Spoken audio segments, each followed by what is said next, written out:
कर्मवीर काकासाहेब वाघ सहकारी साखर कारखाना लिमिटेड रानवडची स्थापना करणारे कैलासवासी देवराम सयाजी वाघ तथा पद्मश्री कर्मवीर काकासाहेब वाघ यांचा जन्म दिनांक 26 ऑक्टोबर 1898 मध्ये झाला। त्यांची देहयष्टी 6 फूट उंच, भरदार छाती, आवाजात जरब आणि कमालीचं प्रभावशाली व्यक्तिमत्व होतं।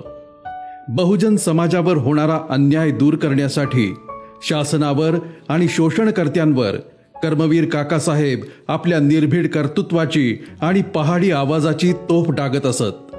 शोषितांच्या बाजूने उभं राहताना काकासाहेबांनी पक्षशिस्तीची, स्वतःच्या स्वाभिमानाची अथवा प्रतिष्ठेची कधीही पर्वा केली नाही।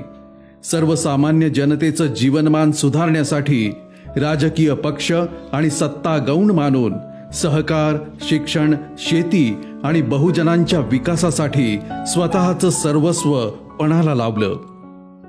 बहुजन समाजाच्या शिक्षणासाठी, शेतीच्या सुधारणेसाठी, शेतकऱ्यांच्या उन्नतीसाठी जन्मभर काकासाहेबांनी स्वार्थ त्यागपूर्वक केलेल्या सेवेची जनतेच्या मनात जशी नोंद झाली होती तशीच राजदरबारात सुद्धा झाली। त्यांच्या समृद्ध सामाजिक सेवेची दखल देशाच्या राष्ट्रपतींनी घेत त्यांना 1971 साली पद्मश्री हा किताब देऊन गौरवलं। तर बहुजनांसाठी अहोरात्र राबलेल्या लोकनेत्याला नाशिक जिल्ह्यातल्या जनतेनं कर्मवीर ही पदवी बहाल केली। कर्मवीर काकासाहेब वाघ सहकारी साखर कारखाना सन 1978 ते 2004 या काळात सुरळीत सुरू होता।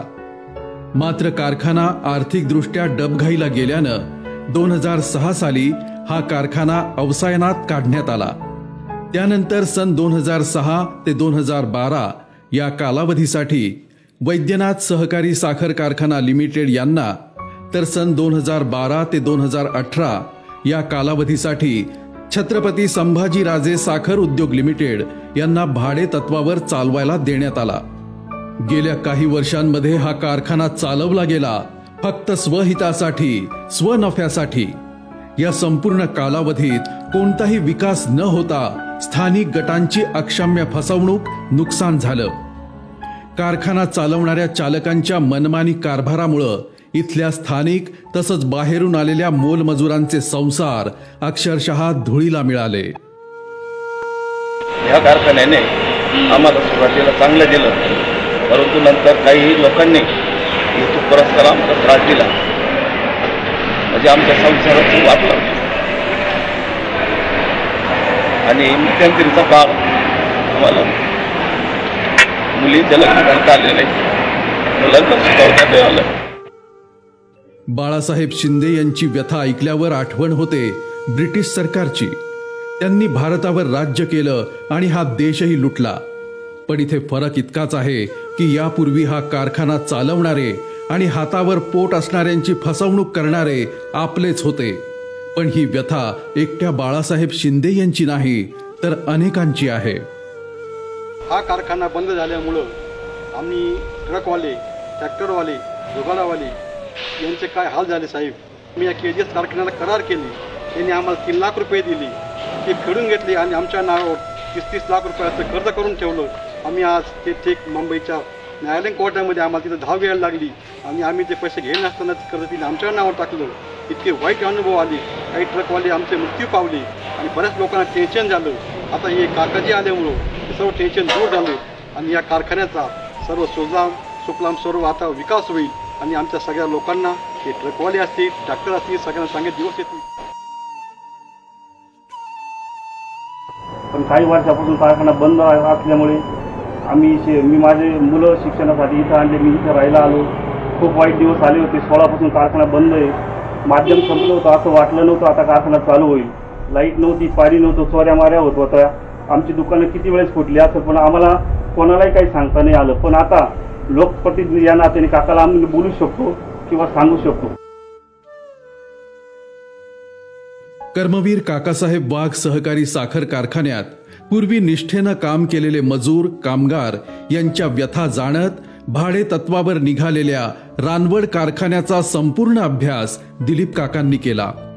आपल्या तालुक्यातल्या लोकांची एवढी फसवणूक व्हावी आणि त्यांचे संसार आयुष्य मोडून पडावं हे वास्तव अस्वस्थ करत होतं. निफाड तालुका नैसर्गिक साधनांनी संपन्न तालुका आहे. इथला शेतमाल जगाच्या कानाकोपऱ्यात जातो. इथला ऊस, कांदा, इतर उत्पादनं केवळ महाराष्ट्र राज्यातच जात नाहीत तर देशभरात जातात. असं असताना देखील इथला ऊस उत्पादक वर्ग, वाहतूकदार वर्ग, व्यावसायिक वर्ग होरपळून निघत होता. निफाड तालुक्यात ऊस घेण्यासाठी नाशिक जिल्ह्यातील आणि जिल्हाबाहेरून जवळपास 11 कारखाने येतात. पण त्यांच्याकडून ऊस उत्पादक शेतकऱ्यांची हेळसांड होऊ लागली. शेतकऱ्यांचा खर्च वाढला. हे थांबवण्यासाठी तालुक्यातील रासाका, निसाका, KGS हे साखर कारखाने सुरू करावे अशी मागणी होऊ लागली. रानवड सहकारी साखर कारखाना जिल्ह्याबाहेरच्या संस्थांनी भाडेतत्वावर घेऊन शासनाची, ऊस उत्पादकांची, कामगारांची देणी थकवली आणि निघून गेले. त्यामुळे नाशिक जिल्ह्याबाहेरील संस्थांवर तालुक्यातल्या ऊस उत्पादकांचा, कामगारांचा विश्वास राहिला नाही आणि यामुळेच तालुक्यातल्या सक्षम संस्थेनं कारखाना भाडेतत्वावर चालवायला घ्यावा असा जनमानसाचा रेटा वाढू लागला. त्यातून हा कारखाना दिलीप काका बनकर यांनी चालवावा असा सूर जनतेनं लावून धरला. 2019 साली झालेल्या विधानसभा निवडणुकांच्या वेळी आलेल्या माननीय अजितदादा पवार यांनी जनतेला शब्द दिला होता. निवडणुकीच्या निमित्तानं दिलीप बनकरला आमदार करून दाखवा, मी तुमचा कारखाना चालणार. दिलीप काका बनकर यांनी जनतेच्या या हाकेला साथ घातली.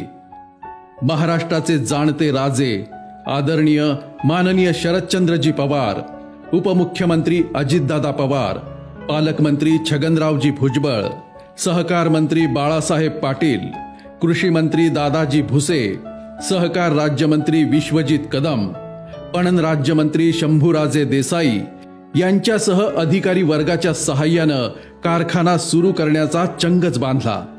स्वर्गीय अशोकराव बनकर नागरी पतसंस्थेनं हा कारखाना भाडेतत्वावर घेण्याचं ठरवलं. रक्ताचं पाणी करून कारखाना पुन्हा एकदा सुरू करण्यासाठी अथक प्रयत्न केले. त्यांच्या या प्रयत्नांना यश आलं आणि पुन्हा एकदा निष्प्राण कारखान्याला जीवनदान मिळालं. हा कारखाना सुरू होत असताना इथला परिसर मोठ्या प्रमाणावर विकसित केला जातोय. आदरणीय शरदचंद्रजी पवार साहेबांच्या मार्गदर्शनाखाली काम करताना दिलीप काकांच्या म्हणण्यानुसार कारखान्याला जोडला जाणारा प्रत्येक घटक संपूर्ण विकसित होणं गरजेचं आहे. म्हणूनच या परिसरात अनेक नवे रस्ते बनतायत. परिसर बदल मोठ्या प्रमाणावर होतोय.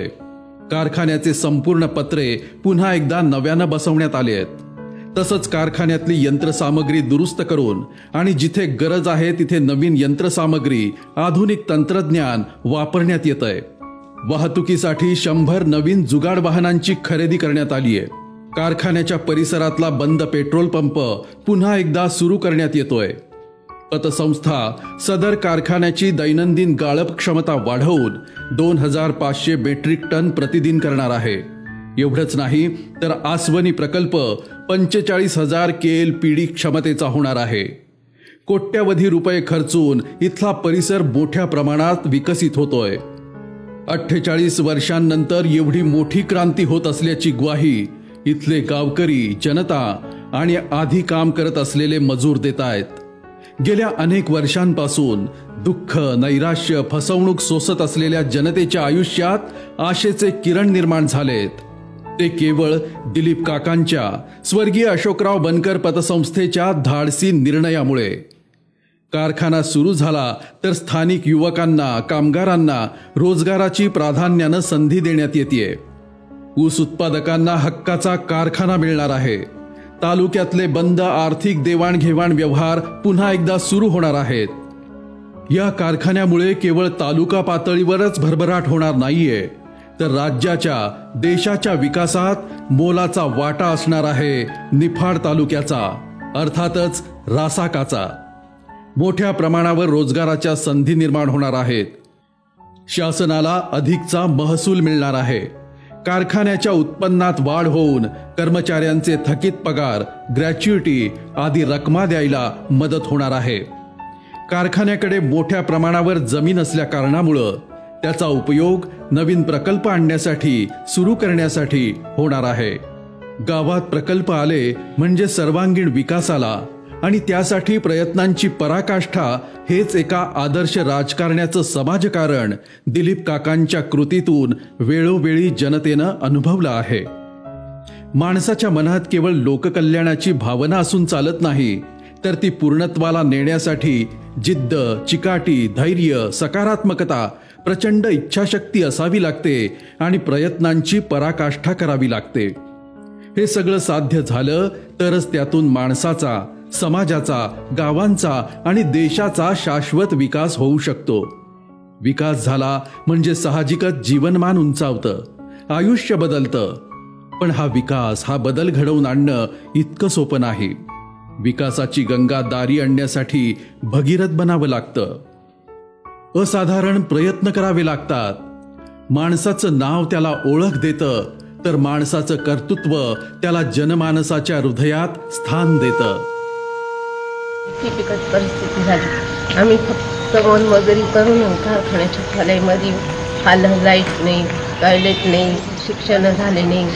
त्याच्यामुळं आम्ही खूप चिंताजनक झालो. आणि आता की वाईट परिस्थिती होती, परमेश्वर अशी वाईट परिस्थिती कोणावरच नको.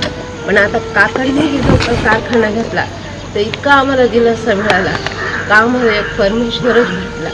का आम्हाला एक पूर्वजन्मीचा आमचा काही त्याच्याकडनं नातं होतं, तो आमच्या लेकाच्या रूपानं उभा राहिला. आणि जे बहिणीच्या पाठीशी काका असे उभे राहिले तरुण मुलींच्या पाठीमागं, इतका आम्हाला दिलासा आला का आता आमची खरी भाग्याची दिवाळी याला होणार आहे.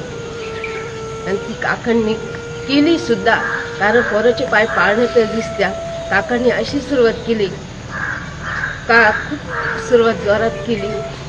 त्याच्यावरून आम्हाला असा आनंद झाला का आमची खरी इडून मागच्या दिवाळ्या अंधारात झाल्या, पण काकांनी इडून पुढची दिवाळी आमची उजाडात केली.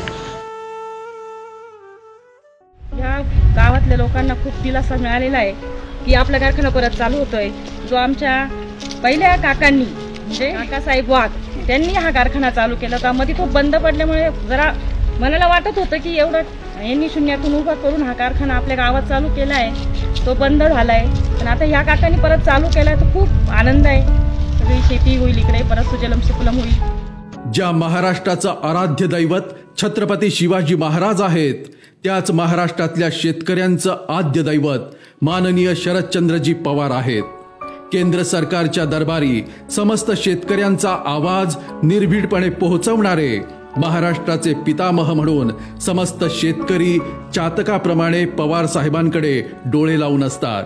राष्ट्रवादी काँग्रेस पक्ष म्हणजे महाराष्ट्रातल्या समस्त शेतकऱ्यांचा बुलंद आवाज आणि दिलीप काकांसारखे आमदार म्हणजे या पक्षाचे शूरवीर योद्धे.